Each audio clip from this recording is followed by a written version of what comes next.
I suppose the question now, Trevor, is what do you do if you're Arsenal?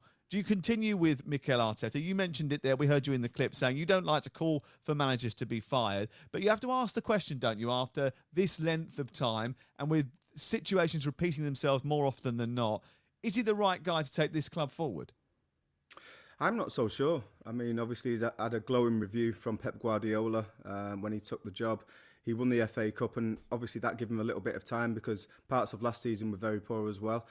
But you look at the performances this year, you look at the lack of leadership, I think you look at the recruitment, and Arsenal are not getting stronger, they're not getting better. I think they've got a huge problem with discipline at the football club since Mikel Arteta's been in charge. They've had so many sending offs.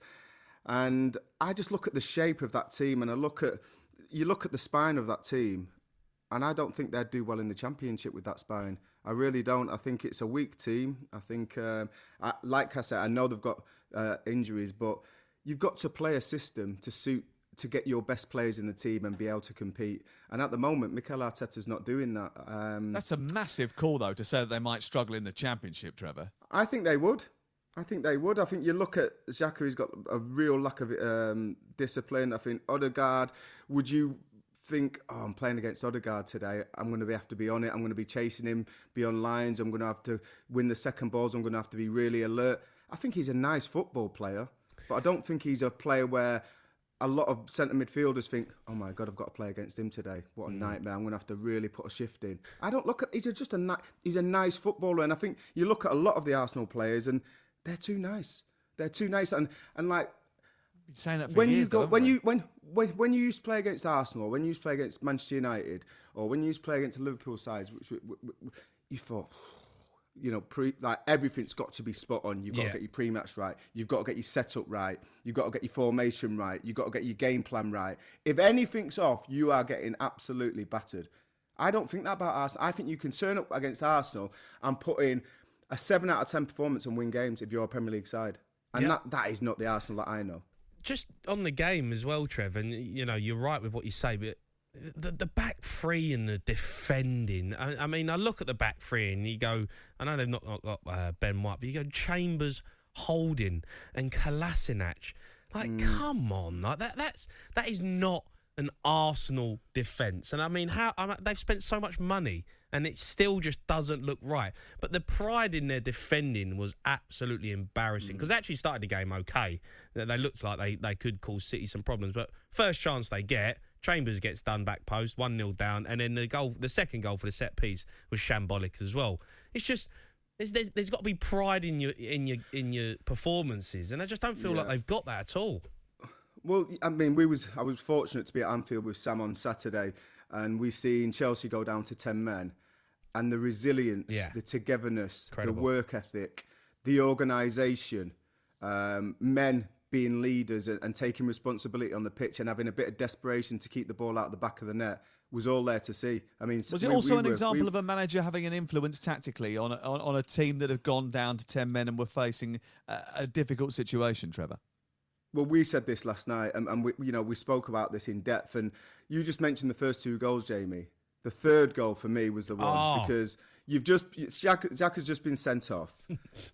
You've lost you hold it one of your centre midfielders who's the spine, who's kind of that shield in front of that back three, and you don't make any changes. And on top of that, you're trying to press Manchester City at home with 10 men. Most Premier League teams can't do that with 11 men, never mind 10. So the 5 players are pressing, trying to stop Ederson playing the ball to feet to one of the defenders or one of the deeper line midfielders. And all of a sudden, Ederson, he doesn't look threatened at all. He looks like he's playing in the park. He gets the ball out of his feet. He slots one straight through the middle of their defense, of their the whole players team that are pressing.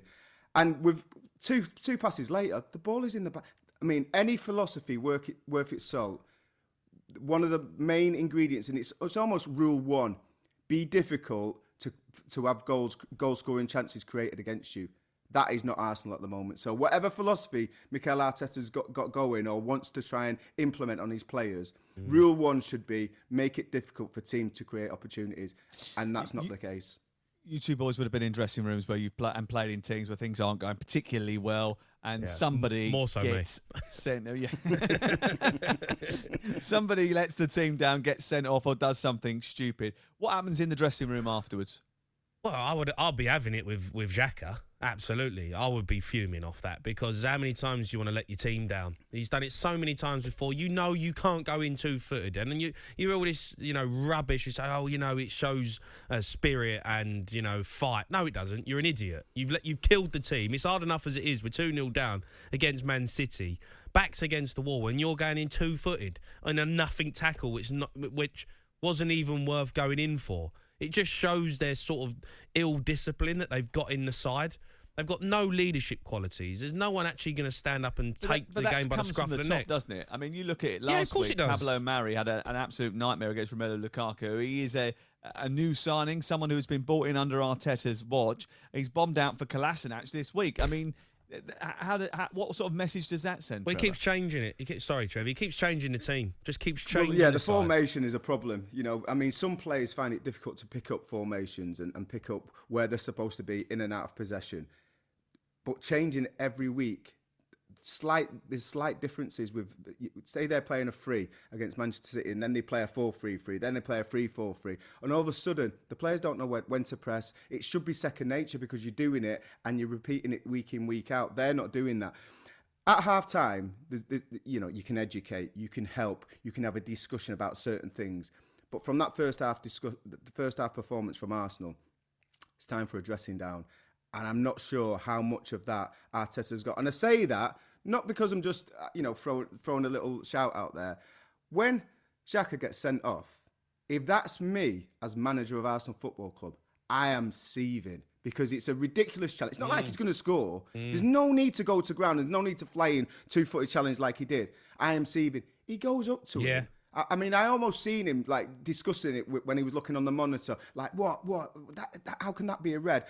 No, that is a red card challenge. And actually, why are you going up to him and patting him on the bum like, unlucky, mate? Yeah. No chance. Yeah. So for me, 4 times he's been sent off since 2016-17. It's not good he holds the joint record.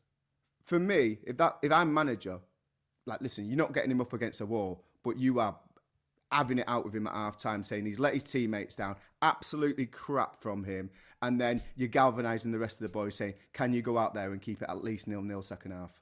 talkSPORT Breakfast with Laura Woods. Monday to Wednesday mornings 6 till 10. On AM, on DAB, via the talkSPORT app and on your smart speaker. talkSPORT.